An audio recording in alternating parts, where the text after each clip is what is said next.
हे पार्थ, तुम्हारे मन में एक प्रश्न उठता है, सिद्धि क्या है?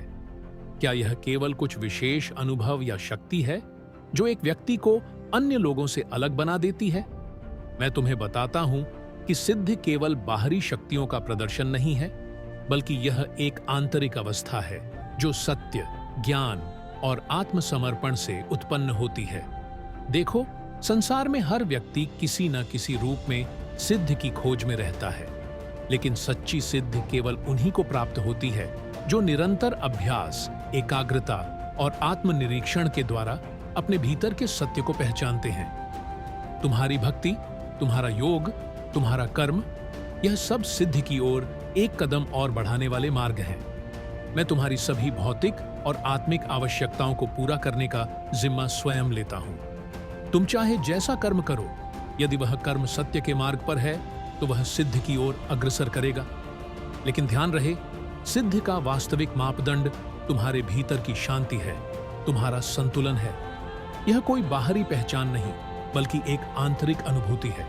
तुमने देखा होगा कि कोई साधक या योगी अपनी साधना में गहरे तप और ध्यान के द्वारा सिद्धि प्राप्त करता है, लेकिन मैं तुम्हें बताता हूं, वह सिद्धि सिर्फ एक अवस्था होती है, एक दिव्य चेतना की अनुभूति जो व्यक्ति को अपने अस्तित्व से बाहर देखना सिखाती है।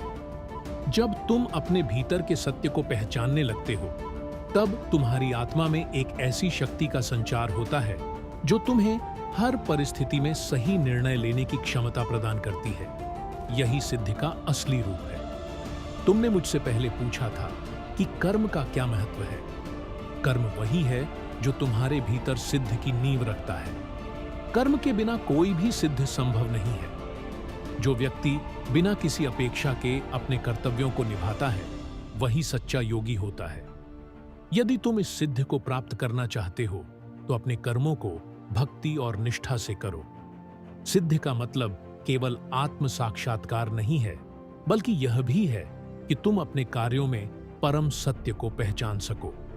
जब तुम हर कार्य में मुझे देखोगे, जब तुम्हारा हर कर्म मेरे द्वारा प्रेरित होगा, तब वह कार्य तुम्हारे लिए सिद्धि की ओर मार्ग प्रशस्त करेगा। यही कर्म योग है जो तुम्हें सच्ची सिद्धि तक ले जाएगा। तुमने देखा होगा कि महान योगी या संत अपना जीवन एक साधना के रूप में जीते हैं। वे जो भी करते हैं, वह केवल और केवल सेवा और समर्पण के लिए होता है। जब तुम अपने कर्मों को अपनी इच्छाओं और अभिलाषाओं से मुक्त कर दोगे, तब तुम्हारे मन में एक नई शक्ति का जागरण होगा। यही शक्ति सिद्धि की ओर एक कदम और बढ़ाती है। सिद्धि का एक और महत्वपूर्ण पहलू यह है कि यह केवल इंद्रियों की शक्ति नहीं, बल्कि आत्मा की महानता को पहचानने का साधन है।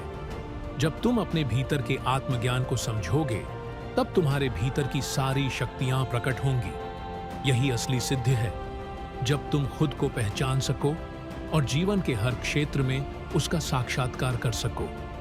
याद रखो, सिद्धि का मार्ग कठिन हो सकता है, लेकिन यह तुम्हारे आत्मबल को भी मजबूत करता है। जब तुम अपने लक्ष्य की ओर बढ़ते हो, तो तुम्हारे रास्ते में कई विघ्न आ सकते हैं, लेकिन तुम्हें हर विघ्न को एक अवसर के रूप में देखना है।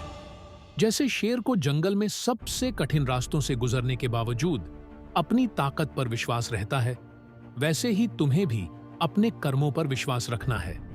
यही विश्वास तुम्हारी सिद्धि को प्राप्त करने का सबसे बड़ा साधन है।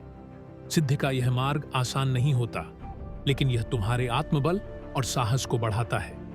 जब तुम अपने मन, वचन और क्रिया में संतुलन बनाए रखते हो, तब तुम न केवल आत्म साक्षात्कार करते हो, बल्कि समस्त संसार में सिद्धि का आभास कराते हो। यही सच्चा योग है, सच्ची सिद्धि। कभी भी यह मत सोचो कि तुम्हारी असफलताएं तुम्हारे मार्ग को रोक सकती हैं।